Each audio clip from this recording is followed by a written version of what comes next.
Obscurio is a game of imagination, of limited communication. Also, it is a cooperative game, but for the fact that there is a traitor. If the group wins despite the traitor, well, everybody wins but the traitor.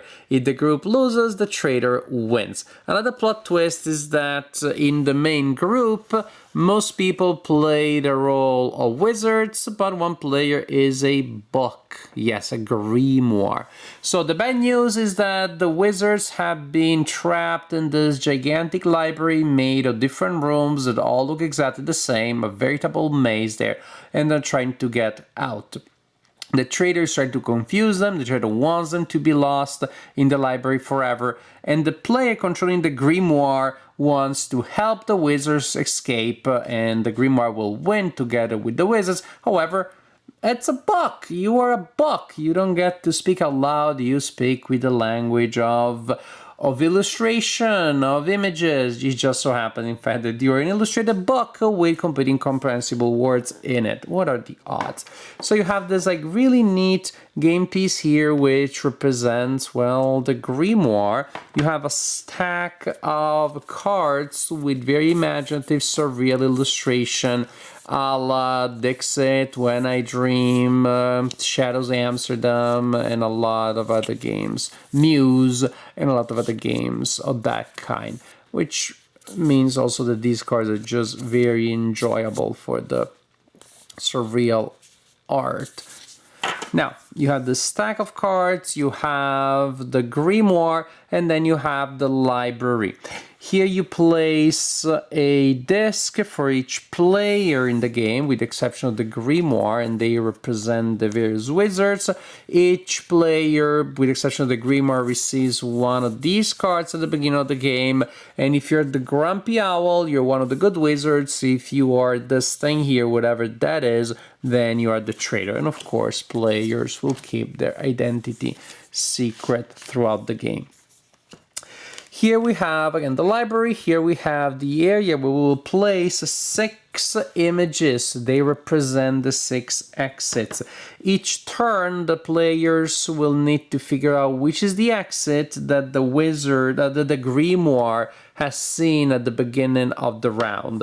And these 6 cards will be, well, there is the exit card, plus there are 2 cards that the traitor will choose to try to confuse the players, plus 3 random cards. It goes up to 6. Right there is a track which you use to keep track of your progress. At the end of each round, if the players have placed a wizard in front of the right location, then they'll be able to advance. However, for wizards that are sent into the wrong locations, there is a penalty, and each time that you take a penalty, you remove some of these tokens from here. The number of tokens you place there at the beginning of the game depends on the number of players and the difficulty that you've chosen to play. They're divided in 2 areas. There's a main area and a dark area. When these tokens have been depleted, then there's a special phase in which the players can try to catch the traitor. If they vote for the traitor, then the traitor is eliminated. The traitor is still messing up things by placing cards among the exits that will confuse the players, but at least the traitor doesn't get to vote and doesn't get to participate to the discussion. Now, as for how we set up the 6 exits, it will sound a little bit laborious, but actually as you start playing it and players are familiar with the mechanic, it flows very well. Actually, another thing I have to say, at the beginning of each round, you draw a trap token, and that will cause all sort of problems, difficulties, limitations indicated by these icons. Some are really make things really difficult. Maybe you have a 7th exit, maybe you have to flip the cards up in a certain way. After you draw at least 1, if you spend too much time choosing exits the previous round, then you'll have to draw more tokens at the beginning of the next round. We'll see how that works. Now, each round, the grimoire draws a card. This is the exit card, and the grimoire looks at it, says, okay. Next, the grimoire draws 2 more cards, and they are placed here. These are the cards that will be used to deliver clues. Then you have these 2 tokens here that you can place and pointing to anything in these two cards. They can both go to the same card, they can go one on each card, they can also be outside of the card at the bottom, in which case the token indicates that the player should look at the card generally. You know, see how the tokens don't fall? It truly is magic. So, I suppose, basically I have just these two images and those tokens to tell my wizards, this is the card you should look for. I don't know, maybe I like her gesture. She has the elbow bent like that. And here we have the Minotaur doing a similar gesture. And then here we got some little birds, sort of. And here they're like flying entities that are similar, but then also here there's pretty prominent this planet that reminds me of sort of floating shape there, so I'm going to point to that. So phase one, the grimoire looks at the image and selects clues on those two randomly selected drawn things. Next, everybody closes their eyes and the grimoire says, and now traitor, open your eyes. The grimoire knows who the traitor is, but of course the grimoire is not allowed to say. When the traitor has opened their eyes, then the grimoire shows them this folder here where you place 8 randomly selected cards from the deck, and each is associated with a number. Now, the traitor knows the clues that have been given, is trying to get a sense of what the card might be, but they don't know the card exactly. Now the traitor will get to select 2 cards. Of course, that is done in complete silence, so maybe it is done just by indicating numbers with 2 hands. It may be the traitor is sitting right next to the grimoire, in which case the traitor can just point at it. Suppose here, look at this, I have really no idea. I see a dark area, I see a rock, a minotaur, a monster. I'm really lost here. I'm thinking a monster. I missed the elbow clue. I'm thinking a monster, so I select a ghost. A new card is now placed there, and that can be a little difficult. And I'm again looking at that, I'm trying to guess what is it that the grimoire is trying to tell them. And I see actually, okay, fine, I see there's a shape there, kind of like a floating globe. I choose that one. So right now we have 3 cards, one's drawn randomly is the exit, 2 selected by the traitor. We draw 3 more random ones. We shuffle them, and that forms the 6 X's that are placed around the board. I should have also told you before the traitor chooses the 2 cards, the players have a chance of looking at the cards and at the clues until they're satisfied. They may also discuss things at this point, but it's not advisable because the traitor is listening. The traitor thinks, oh, look, that is really pointing to the horn of the minotaur. The grimoire is like, the elbow, not the horn. But the grimoire cannot say that. Basically, depending on the hypothesis that the players share, the traitor may have an advantage in choosing cards that may confirm those things. So actually that part where the players analyze the cards is usually silent. I'll summarize it because again it feels convoluted, but when you play it, it makes total sense. 1 card is drawn randomly, that's the exit. 2 cards are drawn randomly. The grimoire places clues to point to that 1 card. The traitor selects 2 cards from the folder that they showed you. 3 more cards are added, shuffled together, and now we have the 6 cards, and we know that 1 is the right one, being indicated by these clues, and then 5 are not. Then the timer starts. The back of the folder becomes the timer. The grimoire places this timer here and flips it, and now the players start discussing, and they will have to place their tokens somewhere.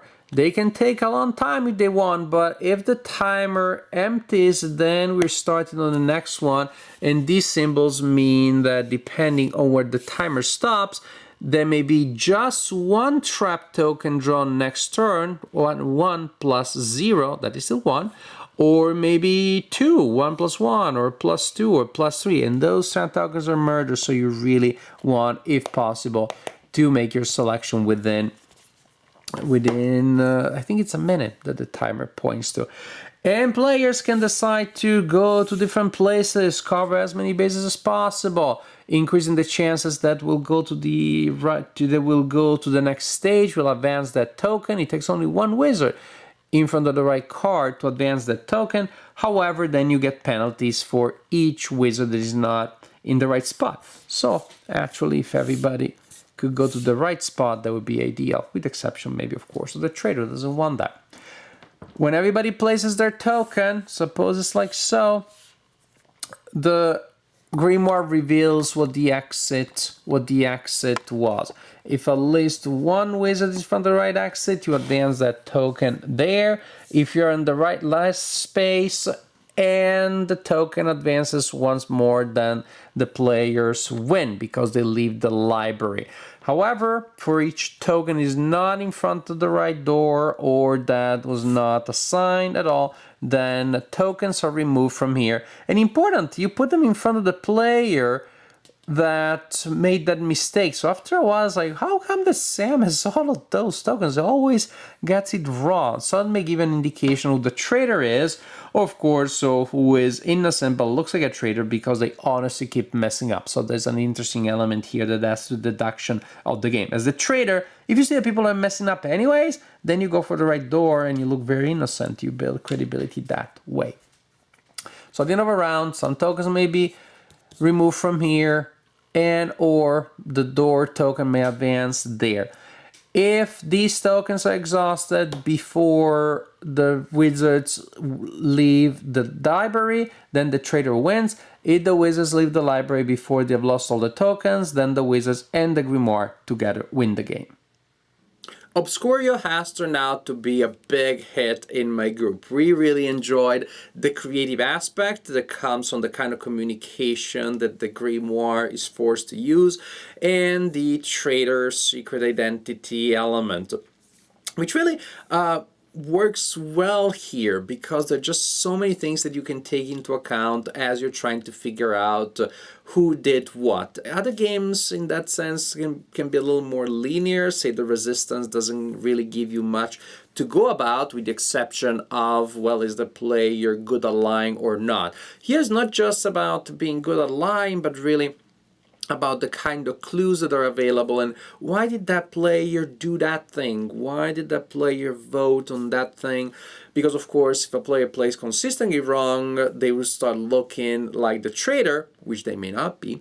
If a player actually plays quote-unquote too well, then maybe, as I did once when I was the traitor, I was just playing completely well and always going for the right door, which I knew which one it was, because the players was messing up so much anyways that they didn't. I would throw in some comments and why don't we just split just in case, but I was always on the side of right. And that also can be suspicious. They didn't pick up on that, but I would, because that's the kind of thing that I would do. So there are a lot of interesting things there. Decrypting what the grimoire is trying to tell you.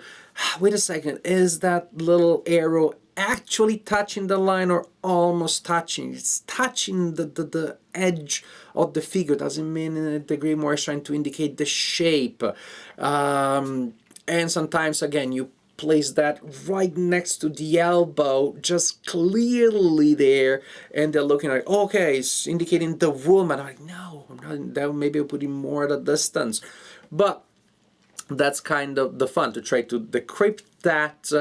As the grimoire, yes, you're dying inside, but in a good way, in a fun way, as you see, like, oh, it was so simple to me. But it's precisely about that. I definitely like that cooperative aspect, that element there.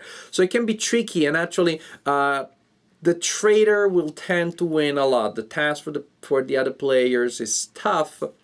And maybe if you find that that's the case, then you can entirely just tweak things around and come up with some variants. You can play, for example, without the traitor, 100% entirely cooperative. If your group struggles with the communication, then do it that way. And that means, by the way, the game is challenging enough anyways.